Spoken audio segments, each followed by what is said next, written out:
Kannur സർവകലാശാലയ്ക്കെതിരെ case നടത്താൻ സർവകലാശാലയുടെ പണം ഉപയോഗിച്ചുവെന്ന ഓഡിറ്റ് റിപ്പോർട്ടിനെ തുടർന്ന് പണം തിരിച്ചടച്ച് കണ്ണൂർ സർവകലാശാല മുൻ V C doctor Gopinath Raveendran. കേസിനായി സർവകലാശാല ഫണ്ടിൽ നിന്ന് അനുവദിച്ച 4 ലക്ഷം രൂപയാണ് തിരിച്ചടച്ചത്. അരുൺ പൂപ്പറമ്പ കണ്ണൂരിൽ നിന്ന് വിവരങ്ങളുമായി ചേരുന്നുണ്ട്. അരുൺ, ഈ കേസ് നടത്താൻ സർവകലാശാലയുടെ തന്നെ പണം ഉപയോഗിച്ചു എന്നുള്ളത് വലിയ രീതിയിൽ ചർച്ചയായതാണ്, വലിയ വിവാദമായതാണ്. അതിന് പിന്നാലെ ഇപ്പോൾ പണം തിരിച്ചടയ്ക്കുന്നു. വിശദാംശങ്ങൾ അരുൺ.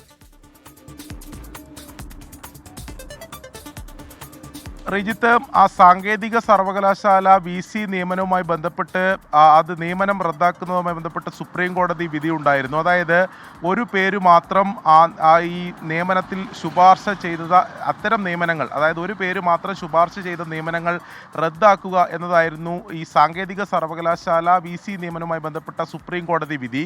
സമാനമായി നിയമനം നടത്തിയിട്ടുള്ള VC-മാരുടെ ആ നിയമനങ്ങൾ റദ്ദാക്കുന്നതിന് വേണ്ടി 2022 ചാൻസലറായിട്ടുള്ള ഗവർണർ തീരുമാനിച്ചിരുന്നു. ഇതിൻ്റെ അടിസ്ഥാനത്തിൽ ഈ VC സ്ഥാനം രാജിവെക്കണം എന്നാവശ്യപ്പെട്ട് കണ്ണൂർ സർവകലാശാല മുൻ VC ആയിട്ടുള്ള ഗോപിനാഥ് രവീന്ദ്രന് ഈ ചാൻസലർ നോട്ടീസ് നൽകുകയും ചെയ്തു.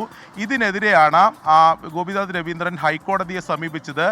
ഹൈക്കോടതിയിൽ നൽകിയിട്ടുള്ള കേസിൽ എതിർകക്ഷികളായിട്ടുണ്ടായിരുന്നത് ഒന്ന് സർവകലാശാല, മറ്റൊന്ന് ചാൻസലർ, അതോടൊപ്പം തന്നെ സംസ്ഥാന സർക്കാർ. ഈ 3 പേരെ എതിർകക്ഷികളാക്കിയാണ് കേസ് ഫയൽ ചെയ്തത്. അതായത് സർവകലാശാലയെ തന്നെ എതിർകക്ഷിയായി ഒരു കേസ് ഹൈക്കോടതിയിൽ ഫയൽ ചെയ്യുന്നു. ആ കേസിന് ആവശ്യമുള്ള പണം സർവകലാശാല ഫണ്ടിൽ നിന്ന് തന്നെ അനുവദിക്കുന്നു. അന്ന് സിൻഡിക്കേറ്റ് ആണ് ഇത്തരം ഒരു തീരുമാനം, ഈ കേസ് നടത്തുന്നതിന് വേണ്ടിയിട്ടുള്ള പണം അനുവദിക്കുന്ന തീരുമാനമെടുത്തത്. അന്ന് തന്നെ വിവാദമായിരുന്നു.